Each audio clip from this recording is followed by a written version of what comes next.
So today we are launching a deep dive into a really unassuming piece of American real estate. We're talking about the F.W. Woolworth's lunch counter in Greensboro, North Carolina. Right. A place that seems so simple on the surface, a spot for a quick BLT or a soda. Yeah, phosphate me. Yeah, exactly. But it became one of the most significant, truly one of the most important political flashpoints of the entire 20th century in America. And the sources we're pulling from for this are, they're just fascinating. We're looking at everything from old commercial kitchen guides. Right, and menu pricing from the 30s. All the way to the technical specs of vintage film photography. And our mission really is to strip all of that away, the decades, and reconstruct the total sensory experience of this counter. The sounds, the smells. The textures, all of it. We want to understand how that sort of mundane analog environment primed it to become this crucible for history, memory, and ultimately profound social change. It's such a perfect study in how geography can dictate history. The whole idea of the lunch counter, it was a massive merchandising innovation to begin with. A business decision. Purely a business decision. Frank Winfield Woolworth, starting way back in 1879, he figured out he could keep people in his stores longer. If you feed them. If you feed them. So the first counter opens in 1923, and it completely changes the 5 and 10. It's not just a place for trinkets anymore. It becomes a real destination. That's such a pragmatic strategy, turning simple retail space into a full-service experience. Absolutely. And the Greensboro location, the one we're focusing on, this was a flagship store. When it opened its 69-seat luncheonette in 1939, they were very explicit in their advertising. It was the largest and most modern Woolworth store in the South. 69 seats, that specific number. That specific number. And that physical geometry, the 69 seats, those rows of fixed stools, that became the stage for something, far bigger than anyone could have possibly imagined. Okay, so before it became this huge political landmark, it was at its core a mechanical space. It was defined by a kind of constant low-level soundscape. And I think when we remember the 1960s lunch counter, we tend to focus on the people, the politics. Of course. But let's go a little deeper into the actual machinery that generated that atmosphere. What was that soundtrack playing just behind the counter? Well, what's often overlooked is just the sheer industrial durability of the equipment they were using. Right. These were not your household appliances. They were commercial workhorses designed for absolutely non-stop service. And the soundscape was defined by this rhythmic, metallic action. Another section, you could say? Precisely. You have the signature sound of the milkshake makers. Oh, yeah. And you have to think, these were heavy-duty, multi-spindle mixers. It wasn't some gentle whir. It was a rhythmic, almost hypnotic mechanical roar that guaranteed the constant flow of shakes and malts. And then, of course, you have the sizzle, that pervasive background noise. That sizzle. And the smell that went with it. You could almost feel it when you read descriptions from that era. The scent of bacon fat and steam just hanging in the air. So where did that come from? What was making that specific sound and smell? That came from high-efficiency equipment. Things like griddle toasters, which use conduction heat across a flat plate. They weren't just warming food. They were generating this constant low-level steam and heat signature that just filled the whole space. And for that kind of service, they needed speed. They needed incredible speed. Sources show they were relying on industrial tools like vertical contact toasters for that endless stream of toasted sandwich bread and burger buns. So fast, uniform browning, no waiting around. No waiting, no pop-up toasters here. And it's so interesting how that mechanical efficiency was essential to maintaining the social ritual of the place. And visually, the whole environment was so stylized. All that durable, high-polished stainless steel. And the sharp lines on all the equipment. Yeah. That high-contrast aesthetic was absolute key. The heavy-duty commercial equipment, the bases of those fixed chrome swivel stools, they were all built to last forever and reflect the light back so brightly. It gave the space an almost futuristic mid-century feel. It did. And that contrasted so sharply with the, often unpolished realities of the streets just outside, that durability and consistency were, ironically, part of the very oppressive structure they were designed to serve. It's hard for us to imagine that now, that constant low-level sizzle and rhythmic were defining an entire indoor space. We're all so used to noise canceling everything. Right. It sounds less chaotic, though, and more like a predictable, almost meditative hum. A kind of shared physical presence that came way before the fragmented digital noise we all live with today. And that predictable hum, it really facilitated the whole communal ritual. For all its efficiency, the menu was the great constant. It defined the experience with its simplicity. And, despite the Jim Crow laws dictating who could sit where. Which is the huge shadow over all of this. The huge shadow. The food itself represented affordable, reliable American fare. We have some fascinating details on the menu. We often romanticize how cheap things were, but what did that really look like? And, what was the quality? Well, if you look at a menu from 1939, you could get a full plate. We're talking cube steak, pan gravy, buttered beets with a roll and French fries for 25 cents. 25 cents. Now, adjusted for inflation, that's about $5.68 today. So not exactly a bargain basement price for today, but for back then. It was substantial. It was hot, filling food, and it made it accessible to a much wider range of people than a full-service restaurant. And the quality was standardized. That was Woolworth's whole appeal.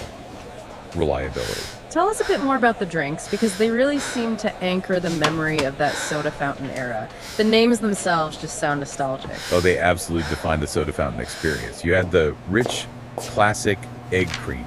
Which famously has no egg and no cream. Exactly. Just milk, chocolate syrup, and seltzer. Or you had the lighter, faster option, the phosphates. I've always wondered about those. The popularity of the phosphate is really noteworthy. It was just club soda and syrup. Yeah. But it gave you a quick, refreshing, fizzy lift. And it was way cheaper and faster to make than a malt or some complex sundae. It was the original quick service beverage. Just a speedy, cheap sugar fix. Exactly. And the food staples were just as straightforward. The tuna melt, the Woolworth's BLT, chicken salad. And the fried bologna sandwich. The famous fried bologna, which the menu very helpfully clarified was always grilled, never actually fried. Huh, that's a great detail. These were comfort foods, designed to be made fast on that reliable griddle we were just talking about. And all of it, every single one of these details, was framed by the reality that this 69-seat luncheonette was strictly segregated. And this contrast is the entire point, isn't it? You have this mundane, mechanical setting, this durable, shiny architecture built around cheap food, and then in an instant, it's transformed. It stops being just a commercial stop and becomes, well, the highest expression of American conviction. This is the ultimate pivot in the whole story. The transformation is just so stark. We move from the history of retail to the history of liberation, and the date is February 1st, 1960. Right. And it wasn't just some spontaneous protest. This was a deeply planned, nonviolent direct action. 4 black students from North Carolina, A&T Franklin McCain, Joseph McNeil, Ezel Blair Jr., who's now known as Jubril Kazan, and David Richmond, they walk into that modern store. They made other purchases first, right? They did. They bought small items like toothpaste and stationery, and then they sat down at the segregated whites-only counter. Their courage must have been just staggering. I mean, to sit there in silence, surrounded by the clatter and sizzle that they knew was meant only to serve white customers. What was the immediate environment like? The initial tension was incredible. The staff, who were overwhelmingly white, they refused to serve them, just citing policy. The manager, at first just perplexed, ordered them to leave. And the other customers. Other white patrons began to taunt them, but the students remained silent, calm, impeccably dressed. Their conviction just stood in such high contrast to the routine chaos of the lunch rush. They just sat there until the store closed for the day. And the brilliance of the sit-in as a tactic was how it immediately disrupted the commercial flow. It turned a routine space into a scene of conflict, and it forced an immediate, visible reaction. And the audacious simplicity of that act, it just worked immediately to galvanize other people. This didn't stay a localized event for long. Oh, far from it. The movement absolutely exploded overnight. Within 2 days, 27 more students joined the sit-in. By the end of that week, students from nearby women's colleges had joined in. It went viral long before the internet. It did. The movement spread to more than 50 cities across the South within just 2 months. It covered over 100 locations. Woolworth's, Cress, other variety stores. It was this incredible domino effect of nonviolent resistance. So what about the resolution in Greensboro itself? Because these boycotts and sit-ins, they had to be hitting the stores right where it hurt, the bottom line. The economic pressure became unbearable.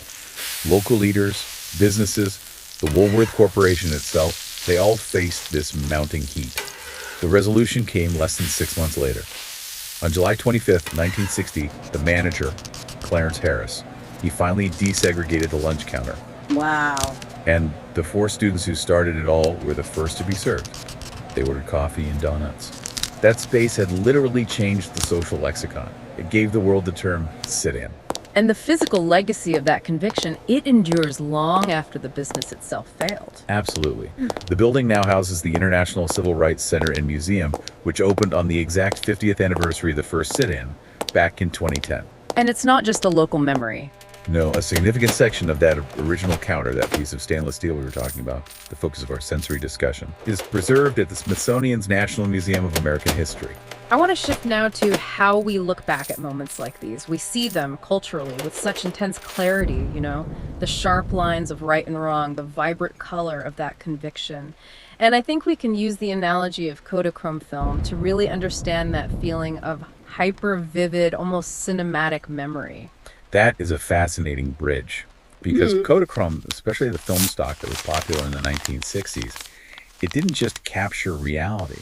It presented kind of elevated reality. Photographers just treasured it for its high color saturation and its incredible archival stability. This was the film stock that lasted for decades in dark storage. So what was it specifically that gave it that distinct, almost legendary Kodachrome look? It was technical magic, really. The film gave you this intense, unique color palette. The colors felt almost 3D because of the way the film processed light, and an incredible fine grain, which gave images this amazing sharpness and high contrast. That high contrast is key. It's crucial. But it often resulted in what's called clipped highlights. So the bright areas would just blow out to pure white, which in turn emphasized the deep shadows and the super saturated midtones. So it really did make the world look like a slightly better, more dramatic version of itself. It did. And you would think about the specific colors that Kodachrome captured so well. That distinct cyan sky, a deep, almost electric blue. I can picture it now. And those popping reds that still retain subtle shading instead of just blurring into flat blobs of color. When we look back at the 1960s, our cultural memory so often filters events, especially the high-stakes ones like the sit-ins, through this kind of Kodachrome lens. It makes the analogy so powerful. We're remembering the high contrast of that political moment. The deep shadows of segregation versus the brilliant popping red of 4 students' conviction. The simple act of just occupying that functional, durable space is now preserved with that hyper-real intensity. That analog connection they were seeking, a conversation over coffee, a moment of shared presence, is now immortalized, heightened through the colors of a memory that feels more vivid than life itself. And that's the connection we're exploring. The physical reality of that analog, functional space enabled a moral clarity that we now perceive with the sharpness and intensity of Kodachrome. It was a space where the only social media was a literal conversation over a cup of coffee. And that slow, shared presence, it demanded accountability. Yeah. So if we try to connect all this to the bigger picture, what this deep dive really shows is the enduring power of a physical analog space to inspire massive social movement. The Woolworth counter was never meant to be a political hub. It was a cheap snack stop. A retail strategy. That's all. But by transitioning from a 5 and 10 retail fixture to a monument of change, it proved that the location of an action can be just as important as the action itself. And for you, the listener, I think the relevance today is that tension between the slow, shared presence of that lunch counter era and the rapid, fragmented, digitally saturated world we navigate every day. The importance of sitting still, physically occupying a space, and having a conversation, not just tapping on a screen, that remains paramount. So here's a final thought for you to take away, one that builds on this idea of long-lasting, tangible memory. Woolworths, as a commercial entity, saw its last store close in 1997. The whole retail empire failed. It's gone. Yet the Greensboro lunch counter site, which is designated a National Historic Landmark, it continues to expand its mission. It's actively seeking recognition now as a UNESCO World Heritage Site. Wow. Just think about that longevity. Ephemeral commerce fades and dies, but physical acts of conviction, they become permanent, globally recognized history. So the question is, what spaces of physical presence are we creating today that will achieve that kind of historical permanence?